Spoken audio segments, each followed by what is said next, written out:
PAL at kaya nga po nabaliktad yung desisyon na naibigay na sana ng Supreme Court. Pero ano po ang relevance nito doon sa impeachment article? Yun ang pinag-uusapan ngayon. At mukhang nahirapan siyang i-prove na relevant ito doon sa articles of impeachment. Tatanong natin kay Dean. Dean, ano po ba ang nangyari at ano ang dapat gawin sa tingin niyo po ng prosecution para mabigyan po sila ng konting chance dito? Alam mo, just a matter of tactic lang ito, kumagka-gera, Kung nakikita mo na mainit yung presiding officer, you should have asked for a suspension para lumambot ng konti. Don't insist. Pagkat meron siyang sinabing ganito then he will sustain it. Magiging consistent siya. Pero kung pagkalipas ng mga one long Senate minute and then you make another prayer, maaaring pagbigyan ka. Ngayon, kung hindi ka rin pagbigyan, sabihin mo na you will ask a time to file a motion, a written motion.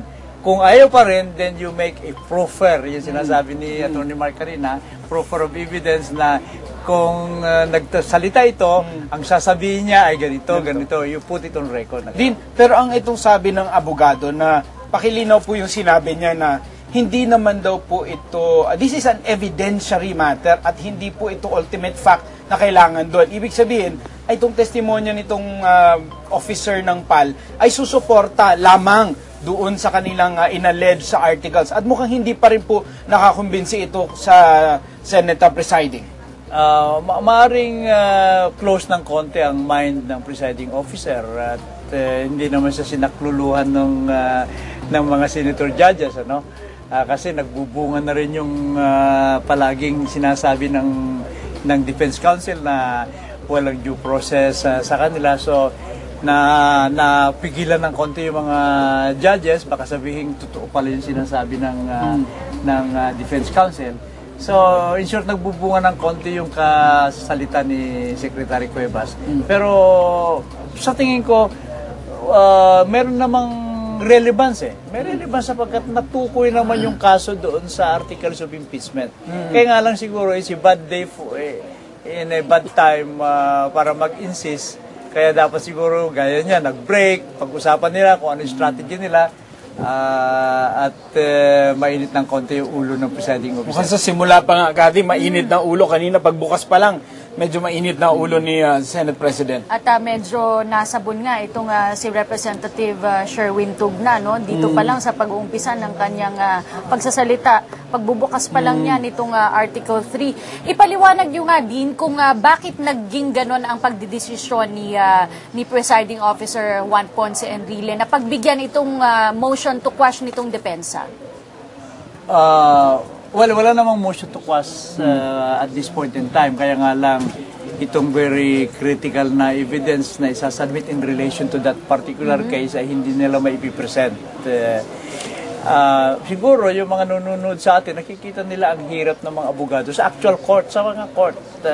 Kasi kung minsan, pag may kaso ka at pinagagalitan ng abogado, ng judge yung abogado, yung kabaling party, nagbubunya yan at ang feeling nila nanalo na sila. But in the end, ang nangyayari, akala nila panalo sila dahil pinagalitan yung abogado mo, yung pala, iba pa rin ang magiging decision. Ganyan yan ang trial work. Kaya tingnan natin din, kasi kung talagang nagbubunyi ba, ang reaksyon po ng defense team, ito, meron po silang press briefing. Sapagkat, laging ho namin sinasabi, napakadaling magbintang, napakadaling magbato ng mga issues sa isang tao, ngunit dapat patunayan mo ito. Ngayon, ano ba ang ginawa nila dito? Meron ho sila mga bintang na nilatag laban kay Chief Justice Corona. Ngunit, dito po sa testigo nila, meron ho silang panibagong bintang na ilalabas na hindi nila nilatag doon sa verified complaint nila. So makikita ho natin, kung ang tinatarget ho nila yung bullseye, hindi ho nila kayang targetin yung bullseye, titirahin ho nila yun nandun sa gilid. O kaya yun nasa kaliwa, nasa kanan. Hindi ho tayo po pwedeng ganun. Hindi ho tayo po pwedeng bumato at kung sino na lang tamaan, pupuntos po tayo. At maganda ho, at ito'y nakita ng Senate Impeachment Court sa pangunguna ng presiding officer sapagkat hindi niya ho hinayaan na patuloy na sirain ang reputasyon ng akusado dito sa kaso nating ito.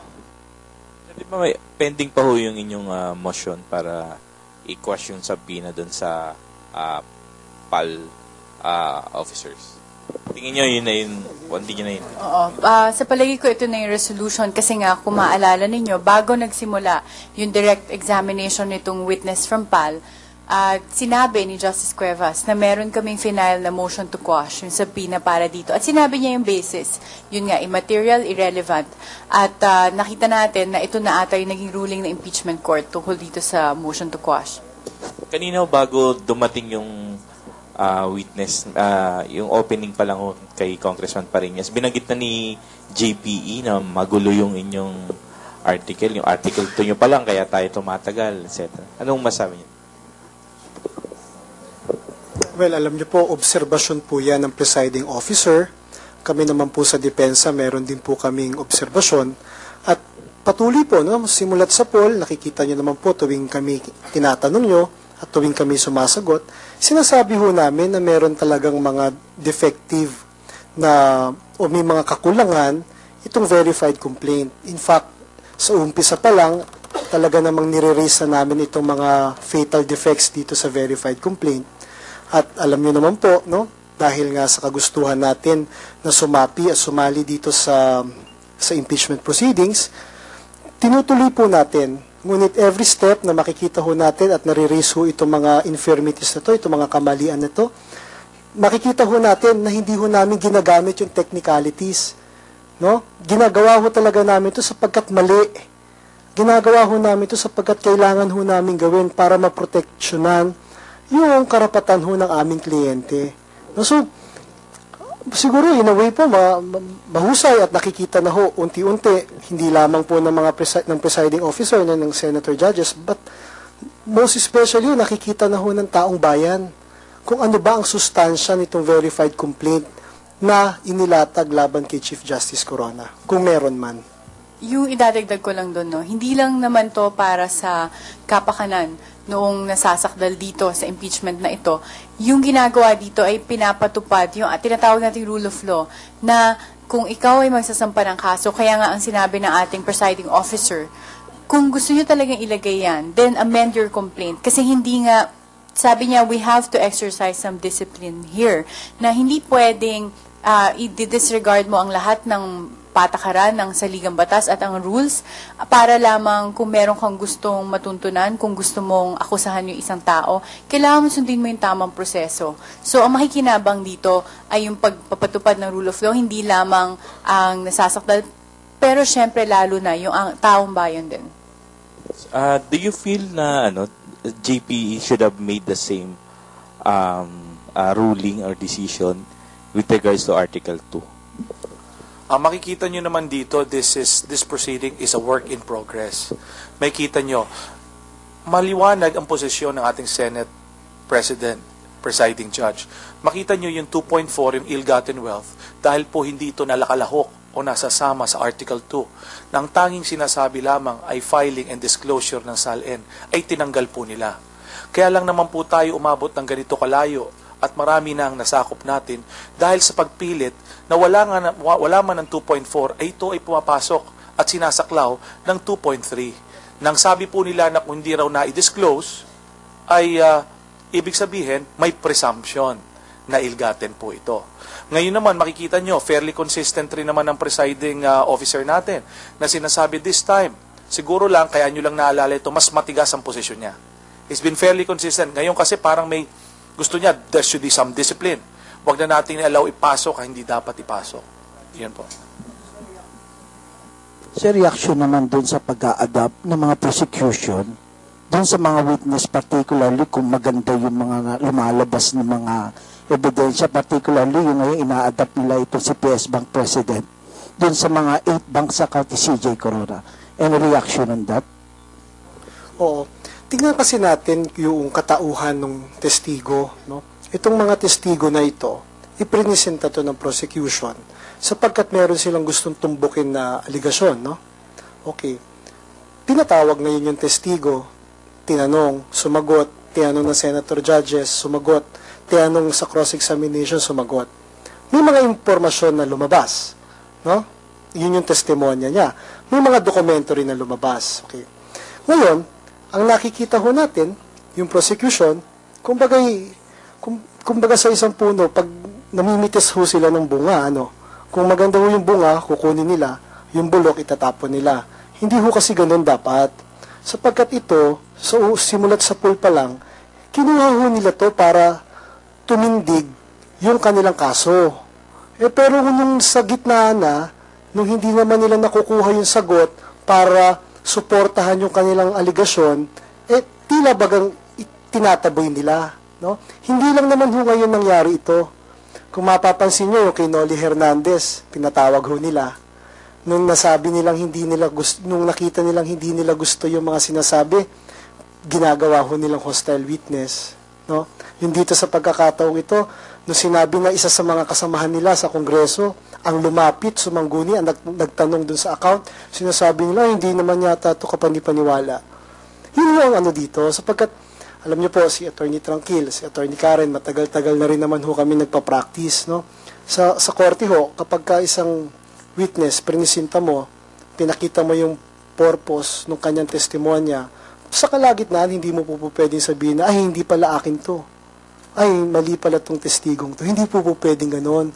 Sapagkat binibigyan ho ng respeto dapat yung korte na dumidinig. At kailangan din naman ho proteksyonan yung karapatan ng nasasakdal. No? So, patuloy ho nilang wag na natin gamitin yung binibilog, patuloy ho nilang pinoporma yung kaso nila. Sana naman, pagtagal-tagal ho, maging mapanuri ho sila sa paglabas ng kanilang mga testigo at paglatag ho ng kanilang ebidensya. Karagdagan lang po para sa kabatiran ng ating mga kababayan, para lalo nating maintindihan ang proseso.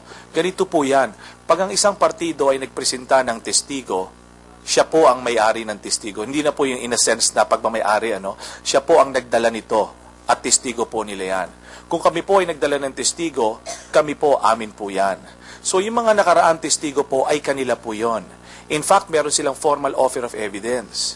A formal offer of testimonial evidence. Kaya nga tinatanong kanina ni Senate President, sabi niya, sandali, portion lang ba ang tatanggapin nyo? Kasi hindi pwedeng portion sa prosecution, portion sa amin. Wala pong ganun testigo, yung mistiso. Tapos po yung more portion sa husgado. Hindi po, kasi wala pong testigo ang husgado. Ang nagpapatunay po kasi ay ang mga partido. Opo. So ngayon, nung tinatanong, kaninong testigo yan?